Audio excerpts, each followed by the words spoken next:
অনেক ভাইয়েরা আমাদের, অনেক বোনেরা আমাদের ওয়াসওয়াসার রোগে ভুগছেন।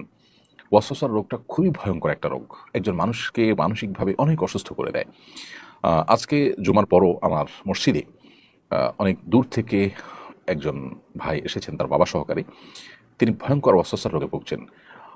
মামাতো বোনের সাথে তার বিবাহ ঠিক হয়েছে, কিন্তু মামির সাথে কোনো প্রকার হুরমতে মোসাহারা হলো কিনা, অজান্তে কোনো প্রকার কোনো কিছু হলো কিনা, তার তরফ থেকে না হলে মামির তরফ থেকে হলো কিনা, এটা নিয়ে সে ওয়াসওয়াসায় ভুগছে। তো এই জাতীয় ওয়াসওয়াসার কারণে দেখা যায় যে দাম্পত্য জীবনে কলহ, এবাদত বন্দিগিতে মনোযোগিতা কমে যাওয়া, নানাবিধ সমস্যা সৃষ্টি হয়।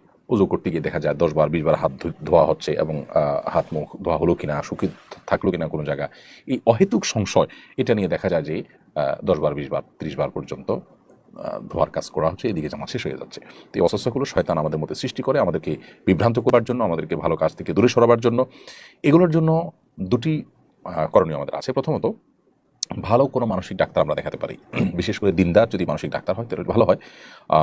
যদিও সাইকোলজির এই জগতে বেশিরভাগই আপনার সেকুলারিজমের দাপট এবং দৌরাত্ম অনেক বেশি।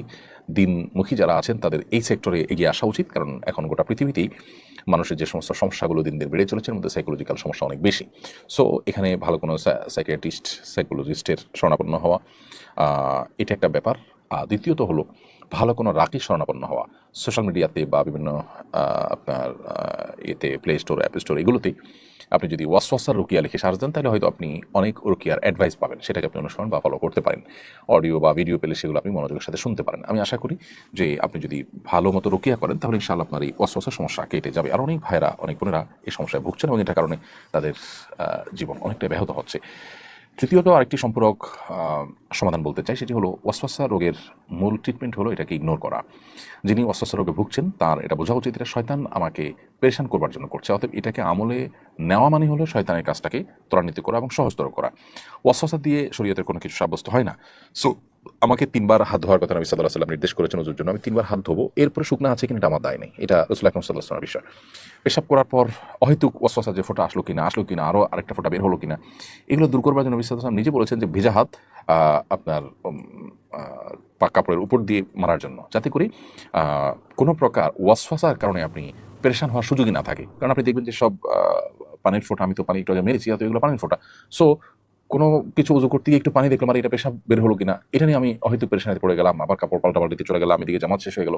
এগুলোকে পাত্তা দেওয়ার কোনো কারণ নেই। অতএব ওয়াসওয়াসাকে ইগনোর করা হলো ওয়াসওয়াসার অনেক বড় একটা ট্রিটমেন্ট, এবং ইগনোর না করে এটাকে আমলে নেওয়া, এটাতে মনোযোগ দেওয়া, এটাতে ডুবে থাকা, এটা হলো শয়তানের সেই শয়তানি কর্মকাণ্ডকে অনেকটা বাস্তবায়ন করতে সহযোগিতা করা, যেটা আমাদের উচিত নয়। অতএব যারা রোগে ভুগছেন তারা এটাকে ইগনোর করবেন এবং আল্লাহর কাছে দোয়াও করবেন যে আল্লাহ এই ওয়াসওয়াসা থেকে আপনি আমাকে মুক্তি দান করেন, আল্লাহ তাআলা হেফাজত করুন।